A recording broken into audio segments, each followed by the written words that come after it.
and you probably know me best from a small film called The Exorcist, where I played the face of death in Captain Howdy, bookended by Rob Zombie's Halloween 2. And you are listening to Movie Ray. It's time for the movie raid, and tonight's victim is actress Eileen Dietz, who played in, of course, The Exorcist, has played in Halloween 2 remake of Rob Zombie, has played in many, many other films. Hello. Hello. Hello. What have we been doing lately? Oh, what have we been doing? We are having hearing challenges on my phone, so everybody, I say, what, don't worry about it, okay? You're just ignoring me! Oh, no! How are we doing? We are doing absolutely fabulous. I've been working so much.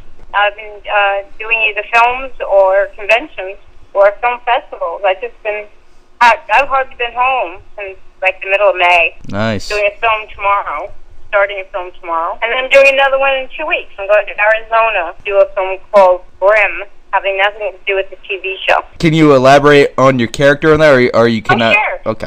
It's called Grimm, and Grimm is like this Amazon.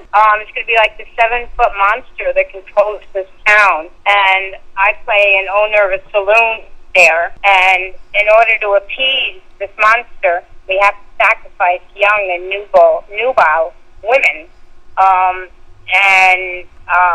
or he will destroy the town. And that's basically it. So I'm playing a woman who's, in a way, she's a victim, but in a way, they're getting young women to come to this town for various reasons, and then they get killed. I see.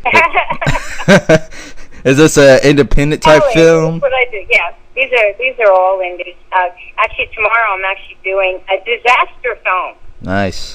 Which is about a cyclone that, like a twister cyclone, it's fueled by fire except by wind, by heat. So it sucks heat out of like air conditioning ducts from houses, and it keeps getting bigger and bigger and bigger.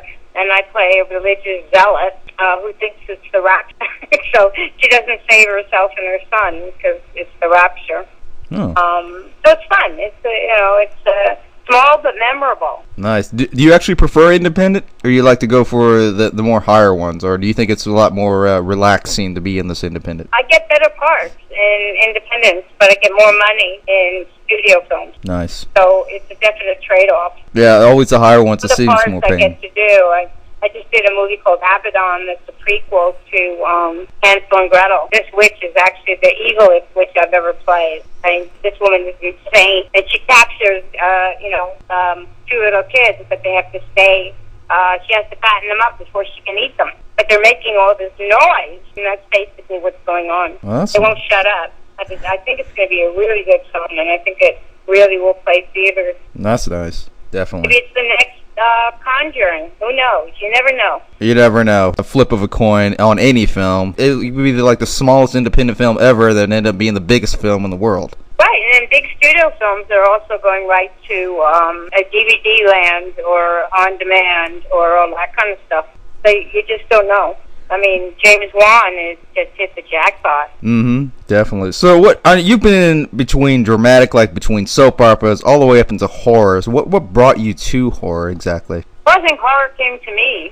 Actually, me going to horror, and I've always played, even on General Hospital or Guiding Light or all those shows. I've always played characters that are that live on the edge, either victims or villains. They're always outside the circle of life, kind of like Carrie but not Carrie. I suppose it had to be The Exorcist that started it, and then it just grew. And then I did one after that. I did Helter Skelter, where I played one of the Manson gang, and it just took on a life of its own. And I've heard of people complaining about being typecast. I have no problem being typecast. Do you think that's a better thing for you? Horror or, characters like in the film I'm doing tomorrow, it's absolutely no problem. When I did Abaddon, the credit's going to read, and Eileen Dietz as Abaddon. I do big roles in small films. Yeah, there's absolutely nothing wrong with that. It's always fun to do that. Yeah, except tomorrow. On this disaster film, it's a small role, but it's very memorable because I get burned up. But speaking of which, going back to The Exorcist for a little treat for you guys, since it's almost Halloween. And speaking of which, what are you doing for Halloween? Oh, it's kind of boring. If I'm not doing a convention or a festival, I hang out with my manager, Chris Rose kids, and I go trick-or-treating with them. You actually put on the makeup for The Exorcist? Yeah, right. You know, it's practically impossible to do. People have tried it, and they even tried to do it when I was in Montaloosa, and it doesn't work. Whatever Dick Smith did with that makeup is just insane, and it just doesn't work. You don't see people at parties or things like that wearing Captain Howdy makeup. No, it's actually the most rarest costume that you would ever see, because everyone almost wants to play as a superhero or a zombie. I love zombies. Who knows? Whatever it is, who's ever the popular person of the year. I don't even know who the popular person of the year is, and I know who Chris's kids, like to dress as. But yeah, I'm not a big party person. I never have been, never will be. I was invited to a Halloween party tonight that I will not go to. I'm just not. I'm not big on parties. Yeah, let's go back into The Exorcist here. Tell us about your role in The Exorcist when you first approached to it. Okay, well, first of all, I have to say, and this is a great lead-in, that I've written a book called Exorcising My Demons, An Actress's Journey to the Exorcist and Beyond. And if you guys out there want to read my book, you will find out everything you ever wanted to know about The Exorcist. And I'll let you in on, a lot of people know the funny things that happened on the movie. I mean, the scary things that happened on the movie. I'm going to tell you about the funny things that happened on the movie, such as how they directed the masturbation scene and the vomiting scene. So, yeah, that's what I did. I was made up to look like Reagan. They love to call me a double, but I wasn't a double.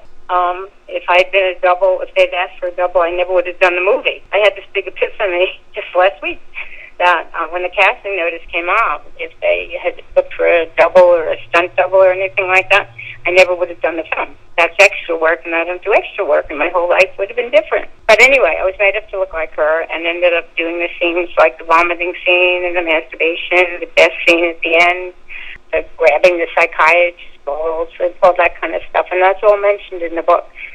The first chapter of the book, the first third of the book, is how I became an actress. I grew up, I was born in Manhattan, did most of it growing up in Bayside, Queens, which is outside of Manhattan. Didn't know anybody. My father was in the modeling business, but he didn't want me to be an actress. And besides, there's a funny thing in the book where he sent me to the Eileen Ford modeling agency, which was the biggest modeling agency in New York at the time. And I remember sitting there and all these women, beautiful, beautiful women that were all like, 5, 7, 8, 9, 10, and little me was sitting on the couch. And my father thought it would dissuade me, but it just made me angry and made me strong. So that's kind of what the book's about.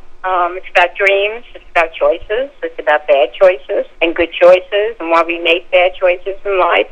And it's really about anybody who has a dream. It doesn't have to be an actress. It could be obviously a director or a writer or somebody who wants to own a costume shop or be a makeup artist or have kids. Whatever your dream is, you just have to keep following it. And my sister came up with a great line once. It was, if you drop a dream, it breaks. And the end of the book is, and then the book tells about my screen test and the audition first, and then the screen test, and going to visit Dick Smith's, the makeup guy's studio, which was awesome. He had us and Marlon Brando there, and Dustin Hoffman, and all the great people that he's worked with. And so it goes through that. And then the end of the book is what I've been doing lately. It's the epilogue. And you can get it. You can either go to my fan page, which is on Facebook, Eileen Dietz, or you can go to www.exorcisingmydemons.net, and it'll show you how to pay by PayPal. And then you can get an autograph book. So you don't have to talk when I do interviews. Hey, you can keep going. The more the better. Yeah, just, I can talk about lots of things. I'm going to go sit down at this screening, and I will just talk very softly. So make sure that you can hear me. I'm going to see 12 Years a Slave. Rock on. And so I'm going to sit down, so we'll have more time. Okay? Oh, like I said, I can just talk and talk, but obviously, the book also talks about when I first came to L.A., there was a lot of controversy, and they tried to disown me, and you'll find out why and how it happened, and the book's been called Inspiring and Heartbreaking. And it's also that it's like sitting in a room and talking to me, just having a conversation. So it doesn't. And the other thing is, like, if people are really, really busy, the chapters are really short. So you can just read one chapter at a time, and don't feel like you have to sit down and read, this whole book. You can say something now. Oh, you mean like now? Yeah, I stopped. Are you done already? Oh, yeah, I'm dead. Burned up by fire. It's a good life. I'm very lucky. I'm really, really very lucky, and I feel very blessed. I got a Lifetime Achievement Award. Nice. 2 weeks ago at the Hot Springs Horror Film Festival down in Arkansas. You think the horror genre is the main thing at the moment? In the world? Yeah, like the hottest thing as far as compared to genres go. No, I think it's only the hottest thing amongst a group of people, and yet Conjuring certainly reached a lot of people. I think it made $60-70 million at least. So that's a lot of people. And so, a lot of people not on the 3D film. I mean, it's a lot of money. So, I think it's the absolute biggest thing, but I'm not sure how wide that circle is. Yeah, and of course... do people my age go see a lot of horror films? I don't know. I think Conjuring reached a different audience. I don't think films that are just certainly what they call horror porn. I don't go watch. I don't go watch a whole lot of horror films either. There's a lot of them now, especially today. It's called torture porn. It's where it's just senseless killing has absolutely no point to the story of the film. Yeah, exactly. And there's a lot of that happening right now. It's just not believable. So what do you think? Film has reached a new height of thrills and kills, or do you think it's died down compared to the old classics? I don't think. I think there have never been films to compare to the old classics, whether it's horror, whatever happened to Baby Jane or Psycho, or the first Halloween franchise, or all of them, and the classics, obviously. That really put fear into. For example, look at Jaws. Jaws has definitely made everyone scared because everyone was terrified to go in the water because of the big ass Jaws.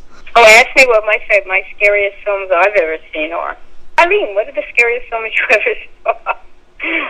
And Night of the Living Dead was the first one, and Jaws was the second. Oh, yeah? Terrified me. Night of the Living Dead, when I first saw it, I was living in New York City then, and I remember walking home. I saw it by myself. I had a friend who ran a movie house, so he let me in. And I walked home in a hand. I thought that these zombies were going to jump out from behind every building. Terrible. And I think those films still work today. Dawn of the Dead is an amazing film. And I'm honored to call George Romero a friend. And he's also mentioned in the book. So, and George, you're absolutely right. On a different kind of level. But see, I grew up on Long Island, and I went to the shore a lot. So that was an added thing for me. I think my theory is that movies you can identify with, which is what made The Exorcist so scary, is that if there's something in a movie that you can kind of be that person in the audience, or at least understand them, that's what makes horror. And The Exorcist, one of the reasons it was so incredibly successful is that people either thought they were the little girl or they thought they were the parents, and they thought they were going to walk into a room and see their child possessed. And if you were religious, then it was even more intense. And I think Jaws, same thing. Everybody's gone swimming in the ocean practically. Yeah, but at the time, it's just, even Texas Chainsaw Massacre, that's another example of the fact that everyone thought there was a real killer, and it was based on a semi-killer, I would say. I'm sorry, say it again? It's like the Texas Chainsaw Massacre. Everyone was terrified by that. It was based on true events, but not entirely. I think the fact that it was based on a true event, and that, people would go into the woods, that there was something in there that people thought that they would run into a family like that. Oh, I'm sure there is a family, something like that. He just sat there and went, oh well, like some of the other films in that franchise. They're just unbelievable, and it doesn't transport you. You just sit and watch it. You know what I mean? Yeah, it's really hard to even look at the horror films now because they're not believable. There's just a bunch of cheap little thrills here and there. You're not really getting sucked into the film. It's like, oh, what's happened to this guy, or what's going to happen to so and so. Yeah, or really that could happen to me. And you walk out and you talk about it, you know. You walk out and you talk about the film and what happened in the film and everything like that. And that's what makes a great film. I think that's what makes people go see it again. Yeah, and when someone starts talking about it, either good or bad, well, you did something. Yeah, exactly. Exactly. And I mean, you're right. It's unfortunate, but anybody can pick up a camera now and make a film. But I got to tell you, when I went down at the Hot Springs Horror Festival, every film there was good. I saw the best horror films, and I saw 12 films while I was down there. I saw the best horror films down there. People are actually making amazing horror films, and of course, the bottom line is the script. Once you have a script, you can make a film that has characters and plots and the beginning, middle, and an end, and you can make a film. Yeah, I mean, like I said, it's got to be believable, man. As far as the horror aspect goes, it does make it a little difficult to actually scare somebody when it comes to something like that. But it really, like the acting, it has to be believable. Everything has to be believable. I agree. And, I mean, the beauty of movies is that the lights come down and you're just transported until the movie's over. But I was reading a review of Carrie, and the new one, and they said there wasn't enough gore in that. There wasn't enough gore. And I'm thinking, that's, go to a haunted house, I guess. I don't know, but, that's not, there isn't, I've heard little kids say, oh, The Exorcist didn't scare me. There was no gore. There was no blood in it. Gore doesn't necessarily have to be the main aspect of the horror film. I mean, look at Poltergeist. Oh, absolutely. I'm glad I wasn't in Poltergeist, so I might be dead. I mean, that was definitely a good film as well. I enjoyed the first one. So sad. I mean, really, obviously, Joe Beth Williams is fine and alive, and so is Craig Nelson. Is that played the father? I think so. It's been. I vaguely remember it though. The same guy that's on Parenthood. Yeah, I think. I vaguely remember it though. Yeah, that was just tragic. I mean, just tragic. Yeah, what happened to them in reality? That was definitely a real tragedy, but it definitely made history for sure. Yeah, actually, when you think of the classics in horror films, that you obviously have to include Poltergeist. Oh yeah, definitely. Like even Night of the Living Dead, George Romero made a huge staple right there in history. Even because you look at the black and white, it's like, that's not so great. Well, at that time, it was. No, yeah, and I think it's a shame because I'm on horror sets a lot, and I talk to the kids and I say, oh, okay, so you think you know about horror? Have you seen this? Have you seen that? Oh, no, it's in black and white. Oh, come on.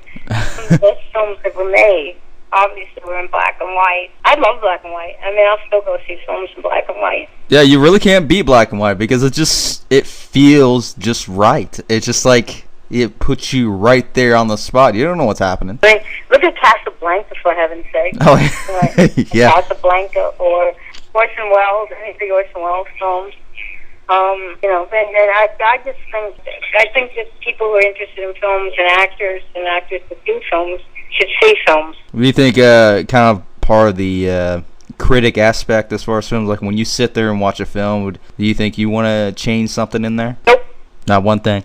No, when I go to see movies, I mean, obviously, yeah. When I see a movie I don't particularly like, I saw Prisoners, which I really liked, too long. I mean, they could have taken 20 minutes out of that film. They didn't need to talk about gore. Oh, my God.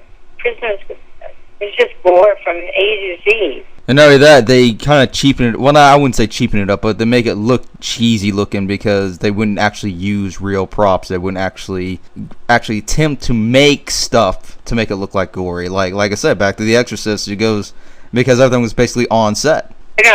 I mean, you're absolutely right, and I'm so glad CGI wasn't around. I'm actually glad by that too. Can you imagine? And yeah, I would imagine, and I probably wouldn't like the film then because it's actually part of laziness. Because if you're just slapping a bunch of CGI on it, it's not real. It's not realistic looking because it's just like some dude standing in the background, foreground. You can clearly see the background as like outlining his body. It's like, well, okay. I know, but except for Gravity. I thought Gravity was one of the best uses of CGI I've ever seen. Have you seen it yet? Not yet, no, but I am interested in seeing it, though.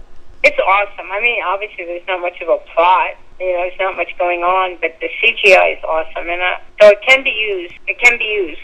It can be used, but it has been abused. Oh, yes, that rhymes.